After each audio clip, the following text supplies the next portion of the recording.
Toyota Vios. Ayan, dual DPTI.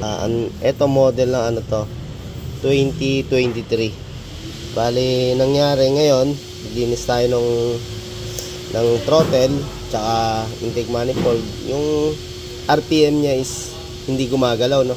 Nasa ano lang siya, 6. Ngayon, nilinisan natin, tumaas naman siya ngayon ng 9. Ganun pa rin mga boss, stock pa rin yung RPM niya, no? Ayaw bumaba, kaya ito gagawin natin. Syempre pag unang start natin, mataas talaga mga idol, no? Pero pagka nawala na yung kulay blue natin dyan, yan, kailangan bumalik yan sa 6 lang. Ayan, lagpas lang dito yung umaga sa lagpas dito sa gitna ng guhit ng 0 tsaka 1. Ayan mga boss, nawala na yung kulay blue natin sa temperature, ano? Sabihin, minute na ng bahagya. Ayan yung minor natin, ano? Kundi siya 10, nasa 9 lang or 1 na yan. Dapat mas mababa pa mga boss, lalo hindi tayo naka aircon. Punta tayo sa harap. Ayan. Isa sa napansin natin dito yung motor pan ni Idol. Nirekta na nga nila yung motor pan yan para gumana ang pan. Ang problema nga lang, mahina na rin siya imikot. Tapos minsan ayaw imikot, kakatukin pa natin. Kaya tatanggalin natin yan yung motor pan. Ito mga boss, tanggalin lang natin yung mga clip, ano? Pipindutin mo lang yan, tapos pwede mo na iangat.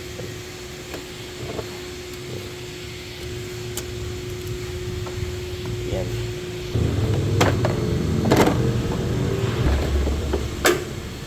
Okay. Tayo sa battery. Yan, tapos mga boss, syempre pag nagtanggal tayo motor pan, madidrain ang coolant yan. Kailangan tanggalin na rin natin.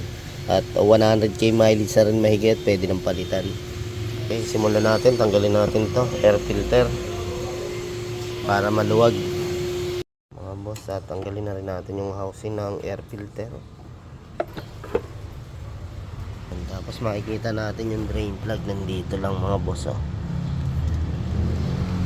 Tapos mga idol, tinanggal natin yung hose ng radiator. Tapos eto na, oh. I-press lang natin to yung pinaka-lock dito na yan, oh. Yan. Pag i-press natin, aangat na siyang ganun. Ito. Bali, kabilaan po yan, meron din sa dulo. Ito mga boss, oh. Ito yung ating i-press ko na yan. Press ko na para umangat. Tapos yung sa mga ganito motor pan, medyo matigas hugutin to mga idol. Ang gawin nyo, kuha kayo ng medyo parang tornilyo, idiin nyo rito. Yan, tsaka mo hugutin. Ayun, ito kasi yung sakit ng motor. Yan, pag dito ka lang magdidiin, hindi kaya. Kailangan dito banda sa dulo. Ayun mga boss, pagka ganun wala na nakakabit, iaangat na lang natin yan, oh. Yan, oh, hugot na yan. Ayun. Mga boss, yung drain plug natin, nandito lang po bandang gitna ng radiator. Ito nga mga boss, hindi pa raw napalitan to, no? Talagang denso, China, oh. Ayun, bago natin matanggal yung motor niya, tanggalin muna natin tong size 8 na to.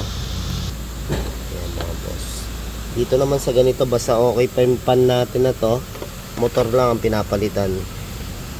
Ayan, tanggalin na natin tong tatlong pa Phillips screw na to. Ay, hindi naman tayo maliligaw. Ito yung likod ng mga boss, ano? Yung socket, ayan, may tapat naman siya. Huwag ka na maglagay ng marking dyan pag kinalas mo to. Sa ganitong model mga paps, ano, pag nagtanggal kayo nito, wala kayong tornilyo tatanggalin dito sa ating motor pan.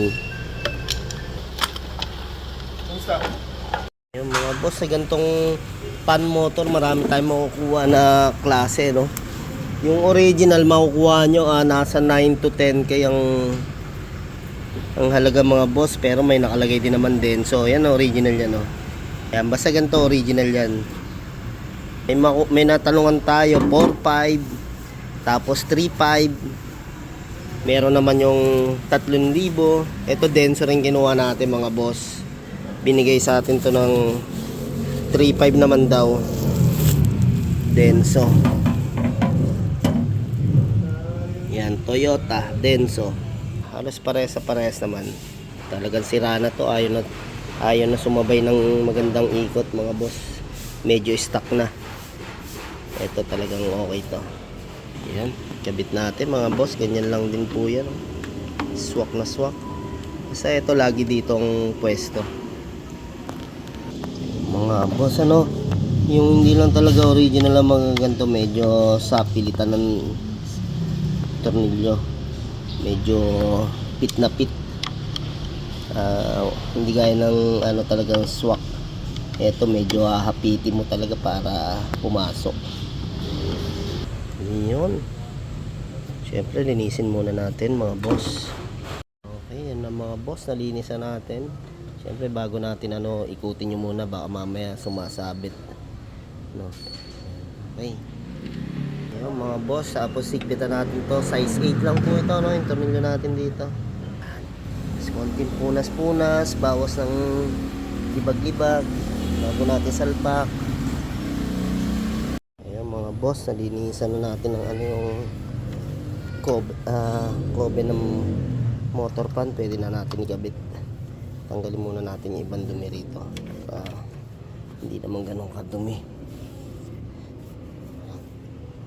Susuksok lang natin to rito pababa. Ayun. Basta siguraduhin natin nakasuksok yung sa ilalim mga paps, so bago natin to ilapat dito. Siguraduhin yung magkiklik yung lock dyan. Kailangan tumunog yan pagka sumot na. Kasi pumasok na yan eh. Tapos bago natin ayusin na, tigpitan natin yung sakulan. Tapos tanggalin na natin yung wire na ginawang rekta, no, mga boss, ano. Hindi pwede laging ganito kasi ito okay naman to, pansamantala lang to. Pag laging ganito baka magkaroon tayo ng spark or sunog yung natin, ano. Kailangan talaga nag-automatic yung ating pan. Ayun mga boss, ano, tape lang ang nilagay, ano. Mas mahalaga kung electrical tape mga boss, ano, kasi tulad niya, no, may na ano pa rito, may natabas sa wire. Tapos to pag nagdikit, ayun, talagang pwede mag-spark, mag-cause ng sunog. Kasi mga pan natin, napaka-importante niya mga boss, ano, may tinatawag tayo dyan, high and low. Pagka nagloko yung high natin dyan, yan, mahina na talaga ikot niya, kaya talagang may time ka mag-overheat dyan. Umiikot pa pero mahina lang. Kailangan sa pan may high tsaka low. Pagka kailangan niya ng high, gagana yung high natin dyan, yun yung malakas, para hindi tayo mag-overheat. Okay, fix lang natin to mga boss. Kabit na natin to yung sa ating socket ng electrical ng motor pan. Yan mga boss. As gamit tayo ng Toyota, ayan yung original 50-50 mix.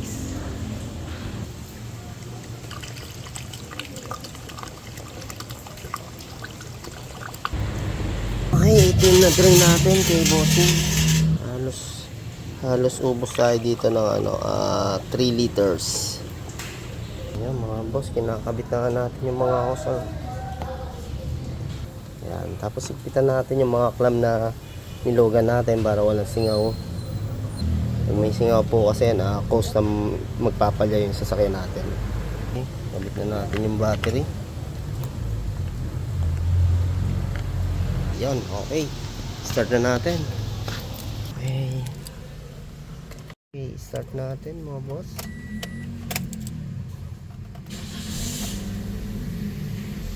Yan. Taas pa ng minor. Problema natin yung mataas minor, no? Sana bumaba na rin. Yan, bumaba ka idol. Parang ay bumaba ni idol. Buka natin yung aircon. Yan, gumana na aircon. Automatic.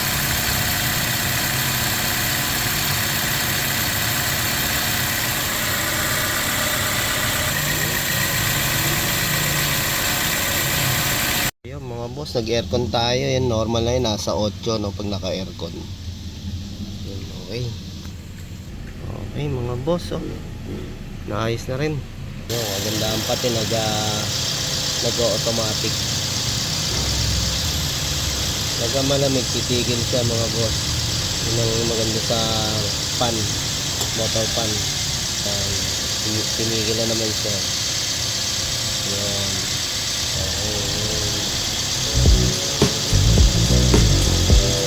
Yung mga boss na nalinisan na nga natin yung throttle body, tsaka spark plug, oxygen sensor, map sensor. Ayan, gumanda na yung minor ni Idol, no? Pag nag-automatic yung aircon, tumataas. Ayan, normal na naka-aircon tayo 7. Ayan, nag-aircon, gumalaw. Kasi dati problema natin dito kay Idol, naka-aircon man, kahit tumatakbo yung aircon, nasa ano lang siya, 6 o 7, hindi gumagalaw yung RPM natin. Kasi kailangan dyan gumalaw yung ating RPM. Yan, thank you kay Boss Gento. Thank you Idol. Ayan, tapos papatay tayo aircon. Kailangan bababa siya. Ayun. Ayan. Okay, normal na. Mga boss, patay ang aircon. 6. Open natin aircon. Yun, tumataas. Ayun, tapos mga boss, ganun, pagka naglinis tayong throttle body, intake manifold, i-relearn po natin gamit tayong scanner. Kasi pag di tayo gagamit, minsan hindi magno-normal yung ating minor dyan. Yun, thank you kay Idol Gento. Thank you boss. Nagawa Solid. na namin yung kanyang Toyota Vios, kaya ayos na. Tama-tama, maganda-ganda ibiyahe. Ayun, thank you Idol. Thank you boss, solid. Ayun. Thank you. Okay.